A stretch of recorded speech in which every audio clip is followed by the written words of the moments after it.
Bueno, buenas tardes chicos, espero se encuentren muy bien. El día de hoy vamos a comenzar a ver el tema de metabolismo o biotransformación de fármacos. Este proceso es muy importante, es parte de la eliminación, ¿ok? De hecho, la eliminación, que es el proceso por el cual una sustancia pasa desde el medio interno del cuerpo hasta el exterior. La eliminación se compone de biotransformación y excreción. ¿Sí me escuchan bien, verdad? Sí, doctora. Sí, doctora. Bueno, este, para cómo metaboliza el organismo al fármaco, cómo se lleva a cabo la biotransformación, es a través de diferentes reacciones bioquímicas que van a generar un cambio en el fármaco. Este cambio lo va a hacer más hidrofílico. En esta ocasión, la hidrofilia va a favorecer su eliminación. ¿Ok? Estos cambios por metabolismo o biotransformación van a generar una inactivación farmacológica o activación, o van a cambiar la potencia del fármaco, o pueden modificar el perfil toxicológico. Vamos a... Bueno, el esquemita creo que ya lo entienden a la perfección. Estamos aquí, es biotransformación. Para esto se requiere el fármaco en su forma libre y mediante el metabolismo o biotransformación se van a producir metabolitos. Estos metabolitos pueden ser activos o pueden ser inactivos y van a estar solubles para poderse excretar. Bueno, el proceso de biotransformación requiere de dos fases o no necesariamente pueden ocurrir alguna de las dos. Ahorita les explico eso con más calma. Pero existen dos fases, que es la fase 1 y la fase 2. La fase 1 es de transformación del fármaco. En realidad lo hace más hidrofílico, lo hace más polar y por lo general siempre está activo. Para que ocurra esta fase se requieren de reacciones no sintéticas como oxidación, reducción e hidrólisis, siendo la más frecuente la reacción de oxidación. ¿Ok? Gracias a estas reacciones se van a añadir sustituyentes a la molécula o se liberan de ella grupos funcionales que aumentan su ionización. Recuerdan que cuando los fármacos están ionizados tienden a ser más hidrosolubles. Sí, doctora. Bueno, entonces esta fase 1 lo que va a provocar es que exista una activación del fármaco transformado, que ya sería un metabolito. Puede haber un cambio de su actividad que aumente la potencia o que solamente disminuya la potencia. Puede ocurrir una inactivación del fármaco o puede conducir a un metabolito altamente tóxico. También se encuentran las reacciones de fase 2. Estas reacciones de fase 2 se encargan de agregar un conjugado al fármaco. Y este conjugado al fármaco lo hace de un fármaco polar o hidrosoluble a inactivo. ¿A qué se refiere con inactivo? De que va a carecer de su actividad farmacológica. Para las reacciones que ocurren en la fase 2 son reacciones sintéticas como la glucuronoconjugación, sulfoconjugación, acetilación, metilación, acilación, conjugación con aminoácidos como glicina, glutatión, ornitina, incorporación de ribósidos o glucosilación. Bueno, este tipo de reacciones que se llevan a cabo a través de enzimas. Y esas enzimas acoplarán compuestos endógenos como el ácido glucurónico, ácido acético o ácido sulfúrico, aumentando definitivamente el tamaño de la molécula y formando un conjugado altamente polar o hidrosoluble, para que este pueda ser excretado de una forma más fácil. ¿Hasta aquí tienen alguna duda, chicos?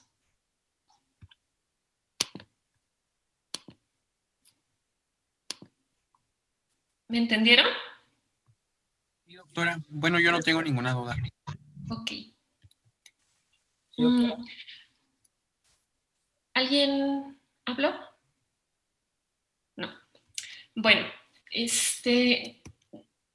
no necesariamente se tiene que seguir fase 1, luego fase 2, pero la mayoría de los fármacos sí siguen, primero pasan por fase 1 y luego por fase 2, y esto se los explico con este esquemita.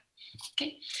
El fármaco puede ser eliminado sin sufrir el proceso de metabolismo o de biotransformación. ¿Ok? Eso lo sabemos desde un inicio, se los comenté que el fármaco podría ser eliminado tal cual, en su forma libre. ¿Ok? El fármaco puede pasar por la fase 1.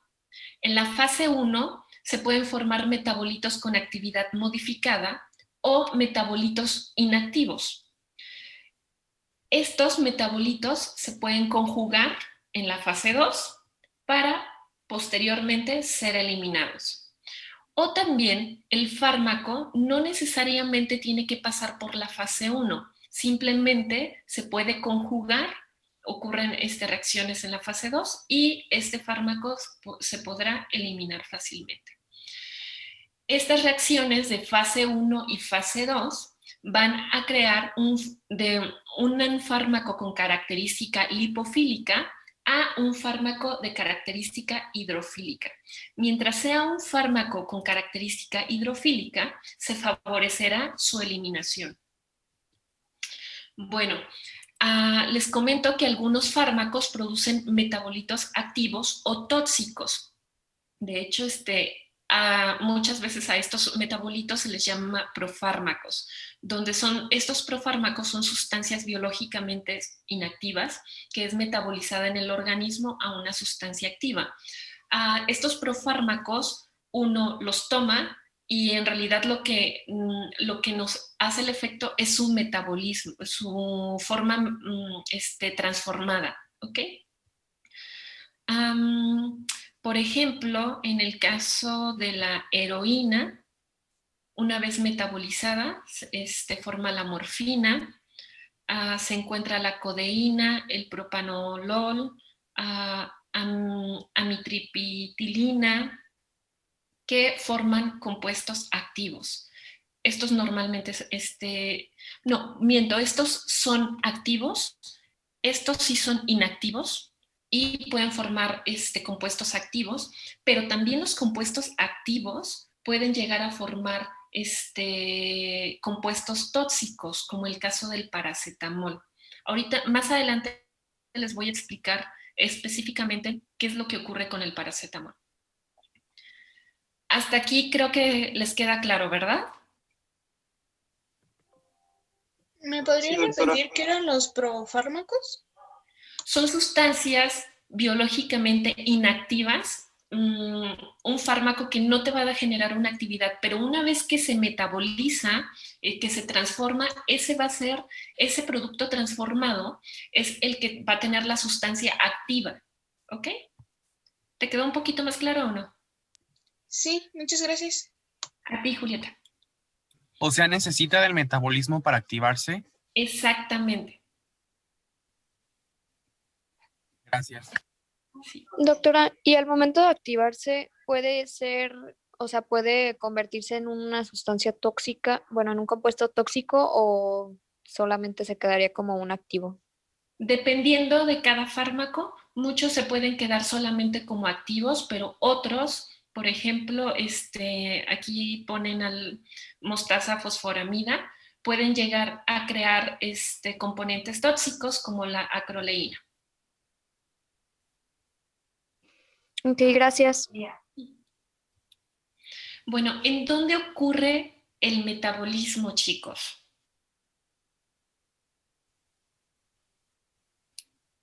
Es pregunta para ustedes. ¿En el hígado?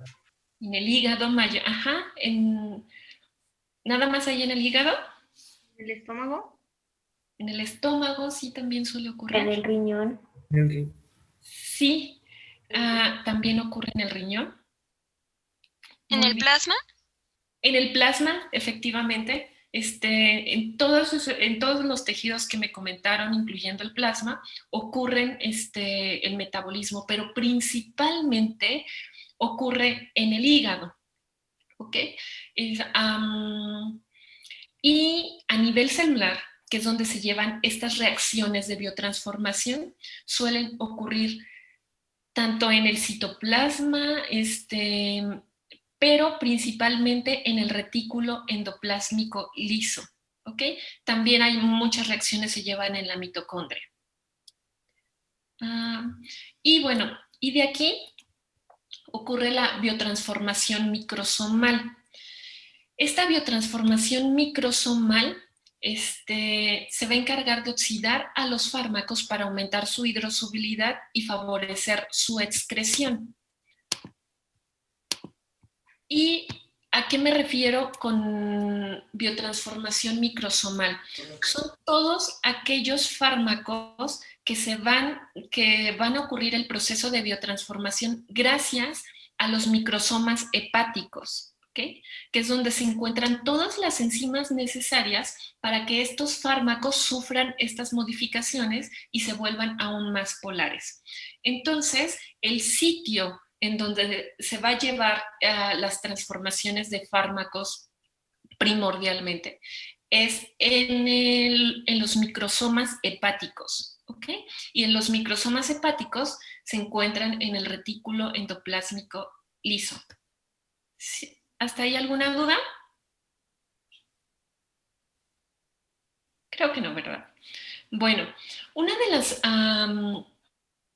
de las enzimas más importantes en los procesos de biotransformación es el complejo al citocromo P450 con la flavoproteína P450 reductasa. ¿En qué ocurre? ¿Cómo funciona este citocromo P450? Ok, bueno, el fármaco se une al P450 unido a fierro formando un complejo. Este complejo binario, bueno, el NADPH de la flavoproteína reduce al complejo P450 fármaco donándole un electrón o reduciéndolo, llevándolo pues a una forma reducida.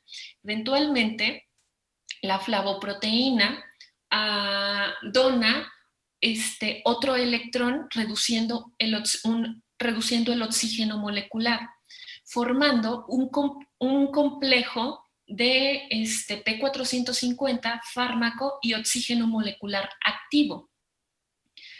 Posteriormente, mediante una reacción de hidrólisis, este oxígeno molecular se pasa hacia el fármaco llevándolo a una forma oxidada, ¿ok?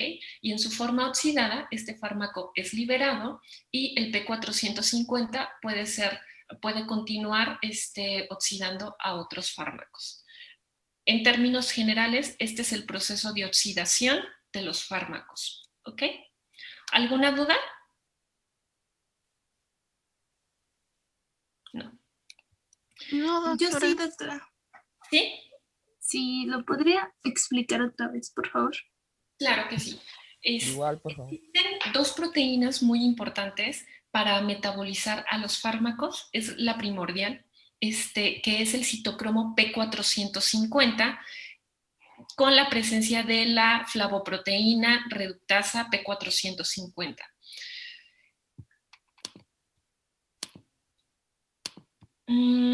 El fármaco en su forma el fármaco en su forma reducida, no tiene oxígeno, en su forma reducida es reconocido por el P450 unido a fierro. Entonces, aquí lo que ocurre es una reacción de reducción gracias a la flavoproteína P450. ¿Okay? Entonces, este complejo binario se reduce. Una vez reducido, está de nuevo la flavoproteína P450, dona otro electrón e integra el oxígeno molecular. ¿Okay? Gracias a esta donación del electrón con el oxígeno molecular puede ser añadido al complejo binario. Entonces se forma un complejo de oxígeno molecular activo, P450 y el fármaco. Luego, mediante una reacción de hidrólisis, el oxígeno molecular se integra al fármaco. ¿Ok? Un oxígeno molecular se integra al fármaco, por lo tanto, ya queda en su forma oxidada.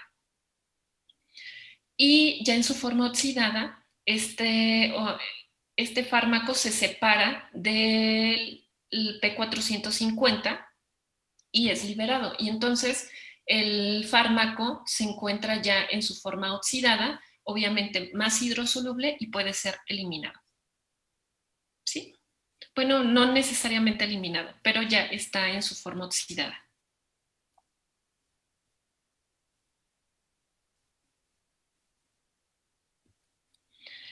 Ocurren diferentes reacciones de oxidación dependientes del citocromo P450. Aquí les pongo un ejemplo, como hidroxilaciones aromáticas, hidroxilaciones alifáticas, y les pongo ejemplos de algunos fármacos de este tipo de oxidaciones.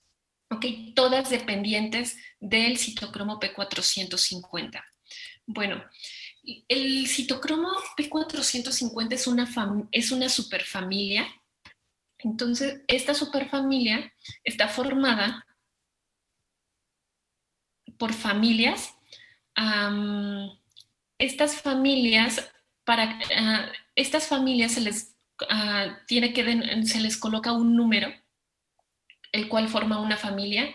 Para que se forme una familia deben de tener una homología de más del 40% de los aminoácidos. O sea, hay muchas proteínas y si tienen una homología de más del 40% de aminoácidos, pues puede formar una familia.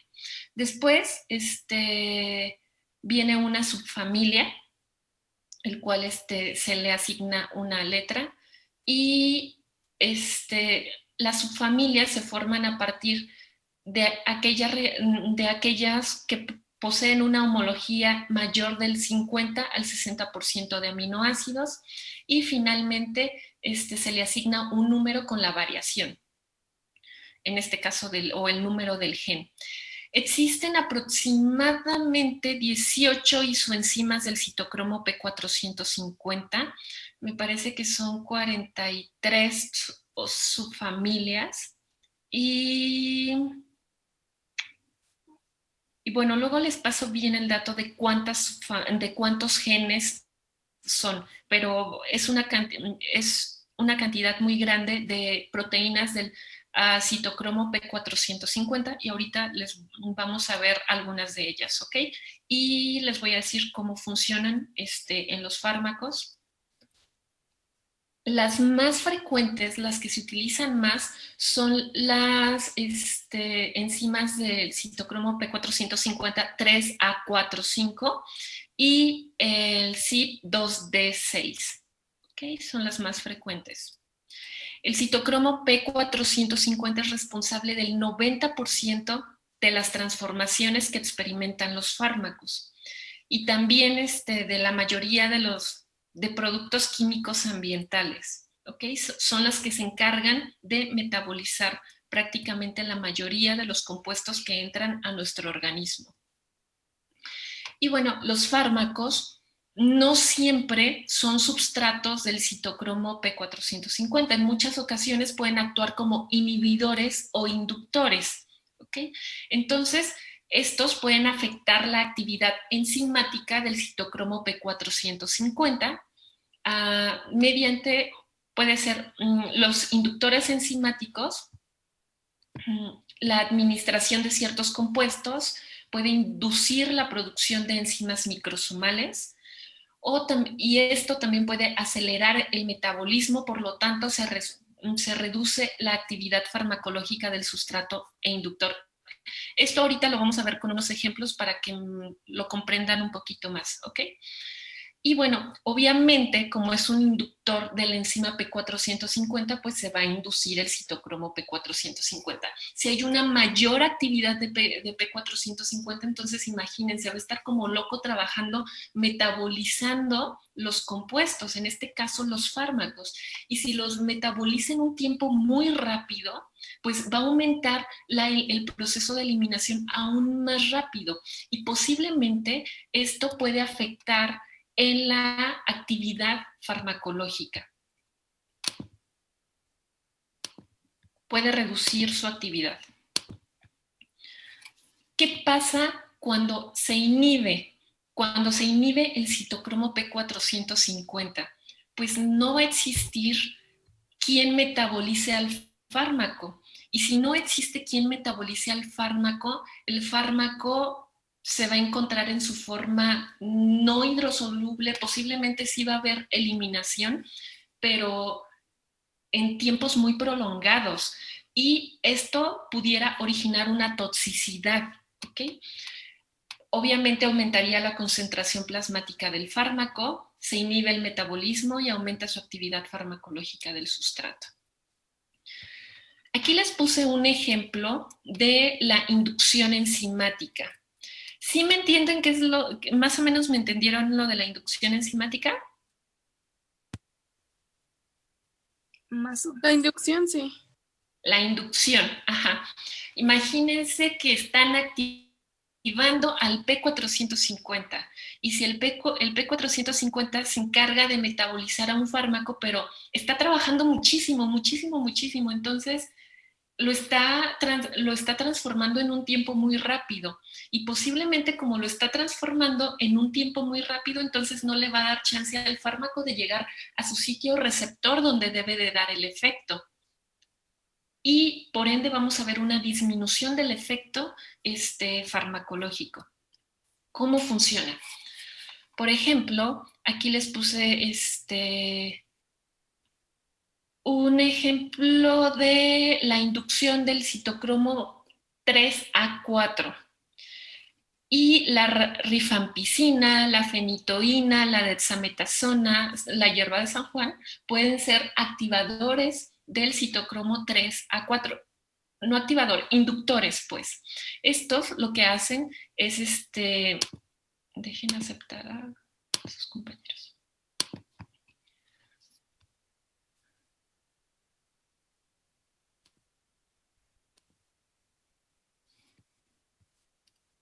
Lo que hacen es activar a los factores de transcripción de la maquinaria de transcripción y si se activa la maquinaria de transcripción, en este caso del citocromo 3A4, pues se va a aumentar la expresión del citocromo 3A4 y va a haber un aumento enorme en la actividad del citocromo 3A4. Y por ejemplo, el citocromo 3A4, en este caso, puede metabolizar al paclitaxel, a la ciclosporina, al triazolam, lovastatina, eritromicina, sildenafil. ¿Qué pasa si hay un aumento de actividad de este citocromo? Por ejemplo, ¿qué creen que pasaría con aquellos pacientes que están recibiendo lovastatina de tratamiento?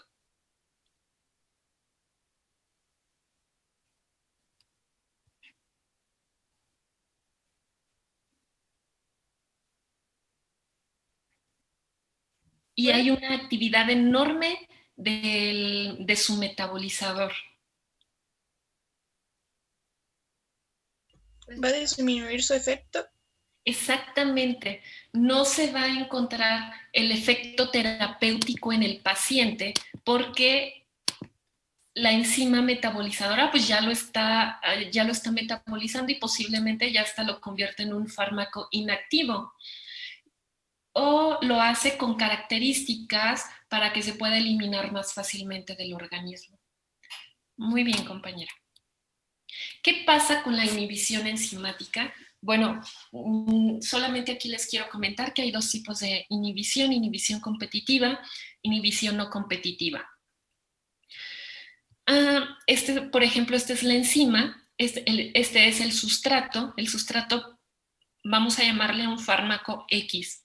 El inhibidor competitivo es otro compuesto que se parece al fármaco X porque se une en el lugar donde se une el fármaco X, ¿ok?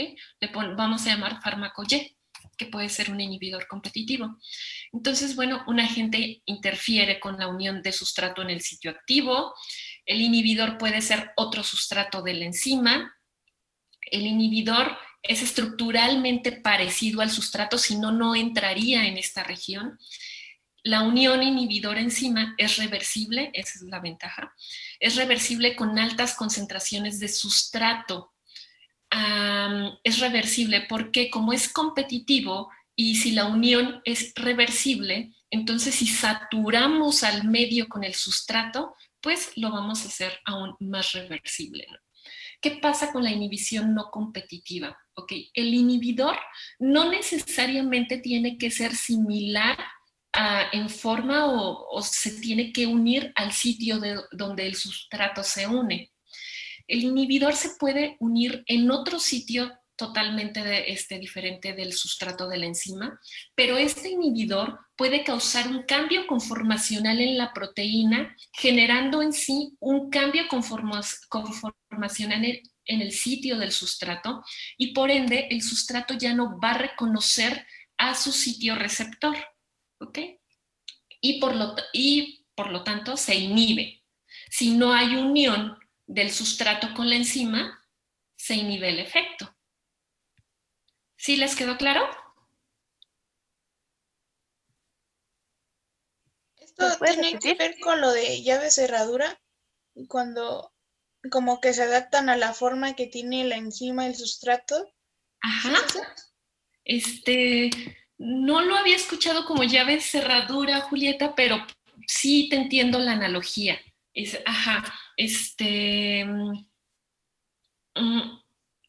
Forzosamente tiene que entrar la forma, por ejemplo, de la llave. Si tienes dos llaves que entran, podría ser un inhibidor competitivo. Pero, por ejemplo, aquí no. Aquí, por ejemplo, en el no competitivo, el inhibidor, te digo, se puede unir a un sitio que no necesariamente es el sustrato, a un sitio diferente. Y esta unión puede generar un cambio conformacional en el sitio del substrato y por ende la enzima ya no va a reconocer al substrato y ya no se va a dar su activación. ¿Sí les queda claro o no? Yo tengo una duda. Dime, Paloma. Solo quiero como entender. El de inhibición competitiva se supone que hay algo que está interfiriendo con esa unión que tiene el sustrato y la enzima. Exactamente. Por ende, el inhibidor competitivo se va a poner en el lugar del sustrato que no se unió. Exactamente. Y en el otro, que es inhibición no competitiva, el sustrato sigue estando, la enzima sigue estando, pero el inhibidor se unió en otra parte. El inhibidor se puede unir en otra parte, pero el sustrato ya no se une en su sitio, ya no le permite unirse en su sitio, porque ya no se puede acoplar debido a que el inhibidor cambió su conformación. Ya. Ok, sí, ya entendí. Gracias. Y por ejemplo, en la inhibición competitiva, el inhibidor se parece tanto al substrato, tanto que sí se puede unir en su mismo sitio. ¿Ok? Sí, ya entendí. Gracias. Doctora, Dime, Ixel. ¿y qué efecto mencionó que tenía el hecho de que el sustrato no esté en el sitio activo? No va a haber el efecto que tú deseas. Para que un compuesto se une a una proteína y tú veas un efecto, obviamente necesitas esa interacción. Si no se da la interacción, no va a haber efecto. En este caso vamos a imaginarnos que la enzima es el citocromo P450. Este es un fármaco. Entonces, si el fármaco se une, el fármaco se va a poder oxidar gracias a la enzima, ¿ok? Pero si llega otro fármaco y se une en el sitio donde el fármaco estaba, donde se va a unir, entonces este fármaco ya no se va a oxidar. ¿Por qué? Porque llegó un inhibidor que no permitió que se uniera el fármaco a su sitio receptor. O sea, fue medio gandalla, pues. ¿Sí? Miss, Sí, gracias. entonces en la inhibición competitiva, cuando ya está el inhibidor ahí, ya no, o sea, el fármaco ya no va a funcionar hasta que se revierta. Exactamente.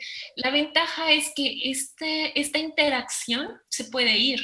En el momento que este otro fármaco o otro compuesto o un compuesto se vaya de este sitio, el fármaco sin problema va a entrar y se va a llevar a cabo su función. Una manera de hacer presión es saturando el sistema. Si saturas el sistema, esto se va a ir. Y va a haber mayor posibilidad de que el fármaco entre. Y el otro ya como ya no hay manera de que funcione.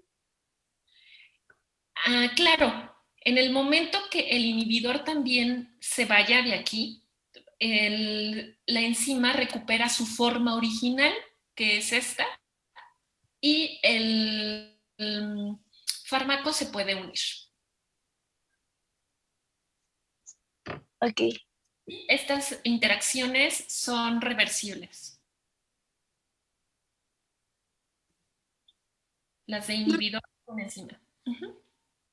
Doctora, tengo otra duda. Por ejemplo, mencionó que si el fármaco ya quedaba en el sitio activo, entonces se podía oxidar, pero ¿de qué nos ayudaría o de qué sirve que se oxide? ¿Alguien puede responder a esta pregunta que hizo su compañera? Había mencionado que para que se pudiera eliminar, pero dijo que también podría pasar otra cosa. ¿No No era dijo que por la hidrólisis que causaba para que el fármaco se pudiera oxidar? El fármaco está oxidado. ¿Qué ventaja tiene que el fármaco se oxide? Aumenta su hidrosolubilidad. Exactamente, Juan. Aumenta su hidrosolubilidad. Ese es el objetivo. ¿Ok? ¿Sí, compañera? Sí, gracias. A ti. Aquí les puse un esquema.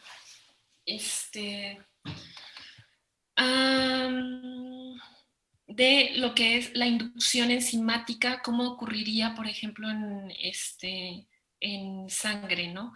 La concentración plasmática del fármaco. La concentración plasmática del fármaco es esta azul, la normal, que son las concentraciones terapéuticas normales. Imagínense que este es el gráfico, ¿no?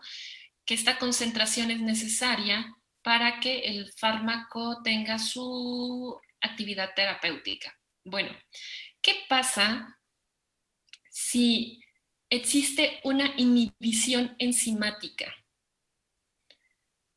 Se supone que cuando el fármaco lo administras, también ocurren procesos de eliminación y también están involucrados los procesos de metabolismo que favorecen la eliminación. Si no funcionara una enzima que metaboliza al fármaco, lo que ocurriría es que habría una concentración plasmática del fármaco. Una concentración del fármaco en el plasma, perdón. Y esto nos originaría una toxicidad.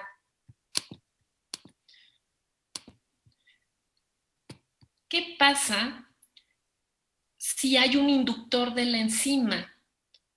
otro fármaco que esté induciendo o algún compuesto que esté induciendo la actividad enzimática de un citocromo P450. Como va a trabajar muy, muy rápido, pues lo va a metabolizar tan rápido, que esto va a disminuir. Obviamente el fármaco se va a eliminar y su concentración terapéutica, más bien la concentración del fármaco va a bajar tanto que ya no se va a encontrar dentro de la concentración terapéutica. Ese es el efecto que puede pasar con un inhibidor enzimático o con una inducción enzimática. Si se induce, la eficacia del fármaco disminuye. Si se inhibe, puede ocurrir una toxicidad. ¿Me entendieron? Sí. Sí, doctora. ¿Han escuchado ustedes, por ejemplo, no sé si han tomado medicamentos y les dicen, no tomes alcohol con tal medicamento? Pues los Exactamente, el alcohol, por ejemplo, puede ser un inductor de ciertos citocromos o un inhibidor. Entonces, o te puede generar una toxicidad o te puede disminuir la eficacia dependiendo del medicamento que estés tomando. Así es como funcionan. Por ejemplo, el citocromo 1A2. El citocromo 1A2, su sustrato pueden ser cualquiera de estos. Un ejemplo, el ritonavir. El citocromo 1A2 va a oxidar al ritonavir. Lo va a metabolizar al ritonavir, pero resulta que si lo combinan con ciprofloxacino, el ciprofloxacino inhibe al citocromo 1A2. ¿Qué creen que ocurra si lo inhibe? ¿Alguna toxicidad? Exactamente, una toxicidad, porque si el ciprofloxacino está inhibiendo al citocromo 1A2, entonces no va a existir esta enzima que pueda metabolizar, ¿a cuál dijimos? Al ritonavir. Uh-huh. ¿Y qué pasa si están tomando ritonavir con omeprazol? El omeprazol es un inductor de la enzima 1A2. ¿Qué creen que pasaría? Se metaboliza más rápido. ¿Perdón? Se metaboliza más rápido, entonces pierde eficacia el fármaco. Exactamente. Les quedó súper claro. ¿Alguna duda, chicos? No. Bueno, aquí les puse ejemplos del citocromo 1A2, pero obviamente cada citocromo tiene sus substratos inhibidores e inductores. Por ejemplo, es el citocromo 2C9. Aquí les puse ejemplos del citocromo 2C19, 2E1, aquí del 2D6, 3A4. Cada uno tiene sus sustratos inhibidores, inductores. Bueno, ¿hasta aquí alguna duda, chicos? Obviamente ustedes ya los pueden ver con más calma y podrán sacar analogías, ¿ok? Les compartiré más información sobre esto, pero me interesa que les haya quedado claro. Sí, doctora. Sí. Bueno, también en la fase 1 existen reacciones de reducción. Estas reacciones de reducción no necesariamente están ligadas al citocromo P450. El citocromo P450 únicamente son oxidaciones, ¿ok? También puede llegar a haber oxidaciones sin el citocromo P450, pero como les comenté en alguna diapositiva, el citocromo P450 es el responsable del 90% de la transformación de los fármacos, ¿ok? Entonces, las reacciones de reducción y de hidrólisis en realidad son mínimas, ¿ok? Las reacciones de reducción son las más frecuentes después de las oxidativas. Al igual que ellas, estas reacciones pueden producirse en el sistema microsomal hepático o en otros tejidos fuera de ellos. Reacciones de hidrólisis se producen por hidrolasas. Se encuentran en microsomas hepáticos, plasma sanguíneo y diversos tejidos. ¿Okay? Aquí les puse ejemplos y les puse ejemplos de los fármacos. Ok, vamos a pasar a las reacciones de fase 2. Que las reacciones de fase 2 en realidad es la biotransformación no microsomal, debido a que estas estas reacciones no se llevan en los microsomas hepáticos, por lo general se llevan en el plasma, en el citoplasma o en las mitocondrias. Todas las conjugaciones de los fármacos, aparte de la formación de glucurónidos, están catalizadas por enzimas no microsomales. También algunas oxidaciones, reducciones y reacciones de hidrólisis que están catalizadas por enzimas no microsomales. ¿Okay? Las enzimas necesarias para la conjugación son transferasas. Las transferasas van a permitir transferir el compuesto al fármaco para hacerlo más grande. ¿Ok? Por ejemplo, la glucuronosiltransferasa va a transferirle al fármaco un ácido glucurónico. ¿Okay? Y a ese proceso se le llama glucuronidación. ¿Va? Existen diferentes procesos como acetilación, conjugación con glutatión, conjugación con glicina, sulfatación, metilación, conjugación con agua. Y les puse un ejemplo de cada una de esas reacciones. De los fármacos que sufren este tipo de transformaciones. Las transformaciones por conjugación más frecuentes suelen ser las de glucuronosiltransferasa y las de glutatión transferasa. ¿Okay?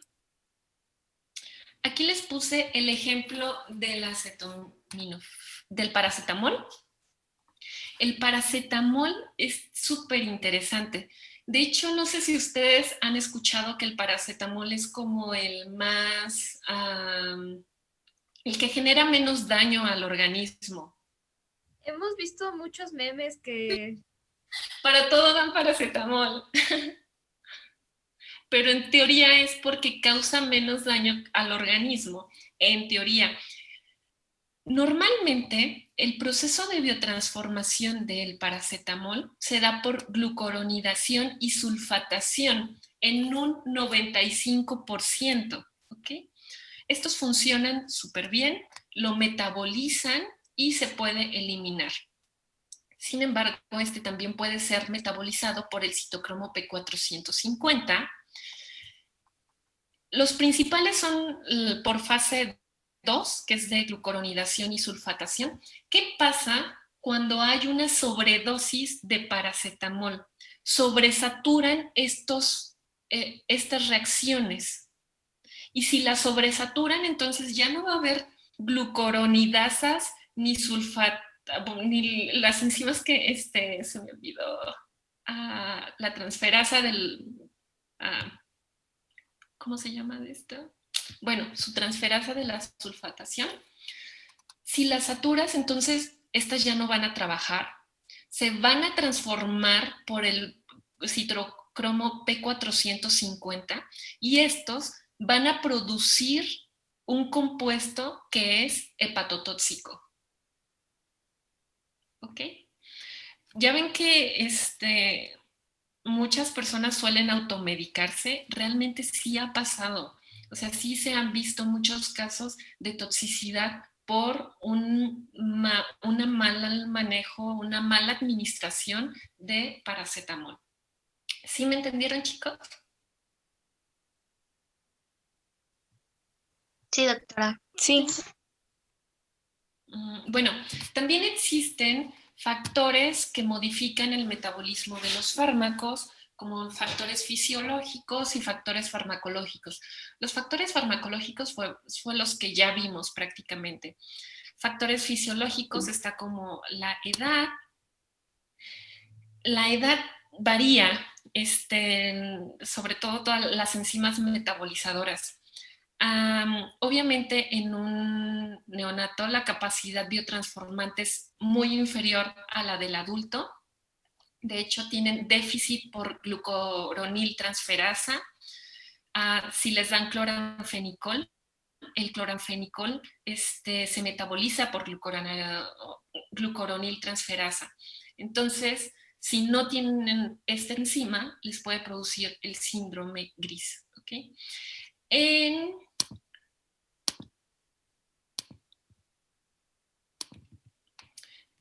En personas mayores, a partir de los 25 años, el flujo sanguíneo hepático disminuye cada año de un porcentaje 0.5 a 1.5%.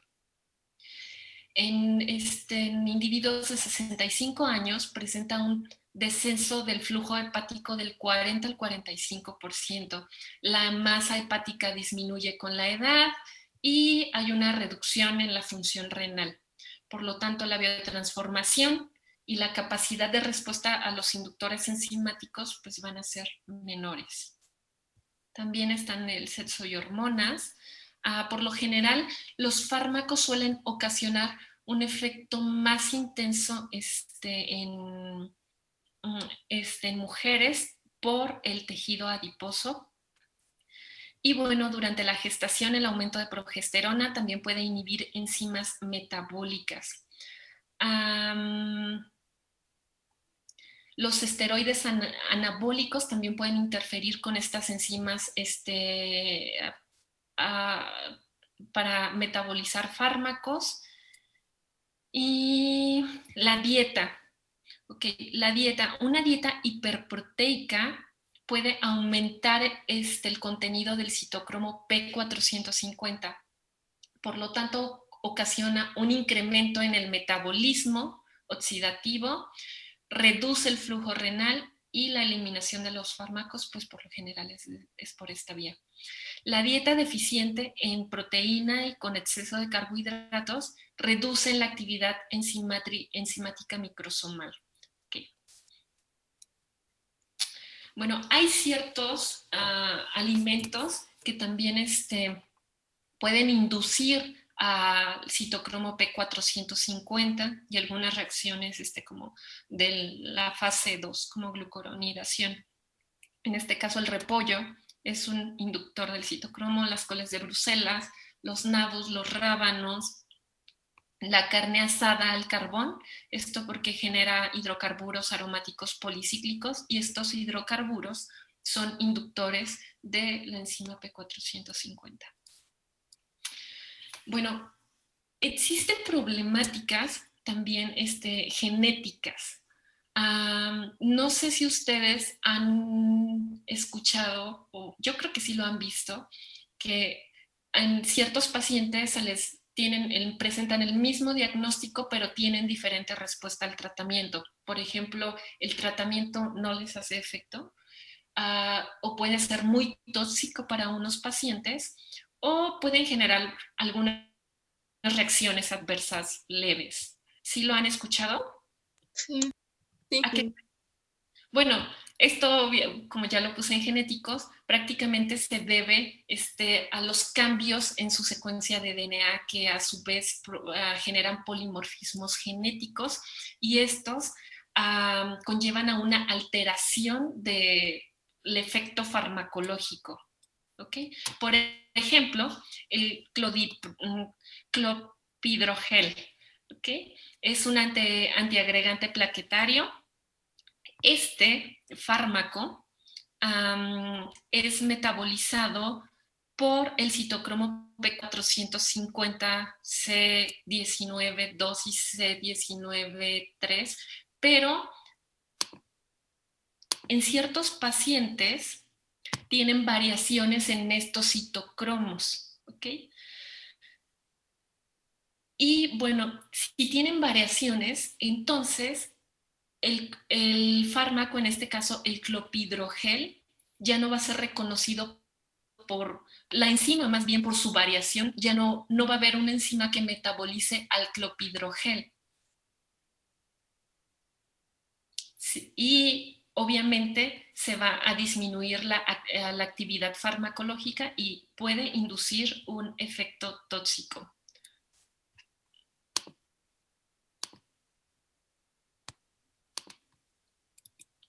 Otro ejemplo creo que les puse el irinotecan. El irinotecan sufre una reacción de glucoronosiltransferasa. Bueno, en ciertos pacientes se ha detectado que tienen una variación en esta enzima. Entonces, esta variación provoca un metabolito muy, muy, muy activo, mucho más potente que el irinotecan. Y a su vez, provoca neutropenia. ¿Okay? Aquí les puse ejemplos.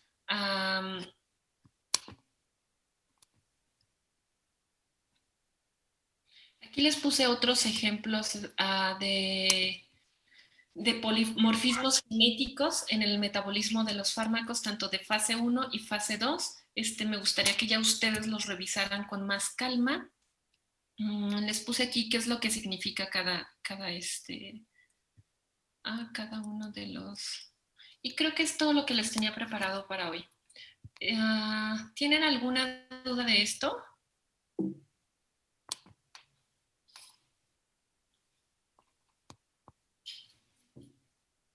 ¿Les quedó claro, chicos? Sí, doctora. Doctora, Sí. yo solo tenía una duda. Dime. En No sé. la diapositiva del, pero era sexo y, Carlos. sexo y hormona. Ajá. Abajo alcancé a ver una tirotomía, pero no sé qué efecto tenía eso. A ver, deja ver. Ok. La tiroidectomía produce una reducción del 40 al 60% del citocromo C reductasa, por lo que reduce la biotransformación.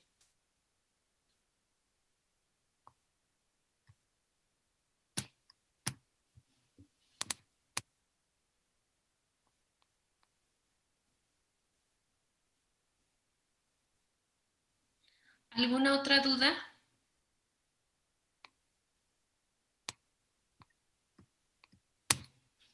Doctora, tengo una duda. Lo que vimos hoy también está en el mismo capítulo que subió a la plataforma. No les he subido nada a la plataforma porque tuve un problema con mi cuenta de Elsevier.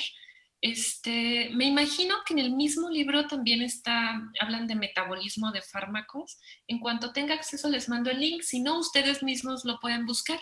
Pueden ponerle metabolismo, biotransformación en Elsevier y les van a salir información sobre de ello. Gracias.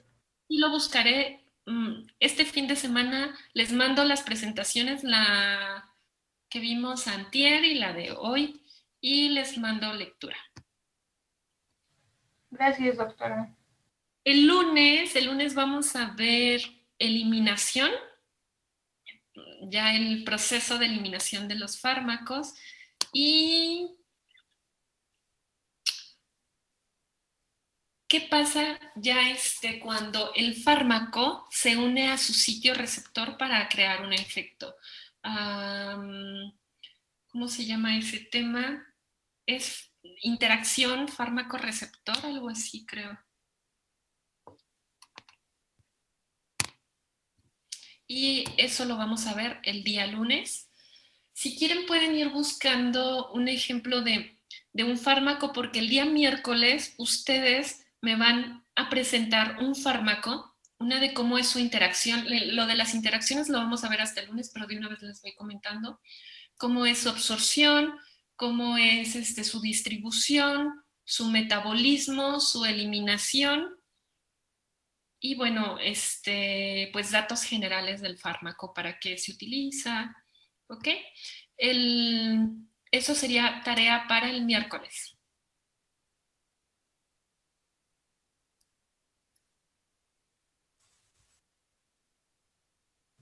Sí, doctora. Gracias.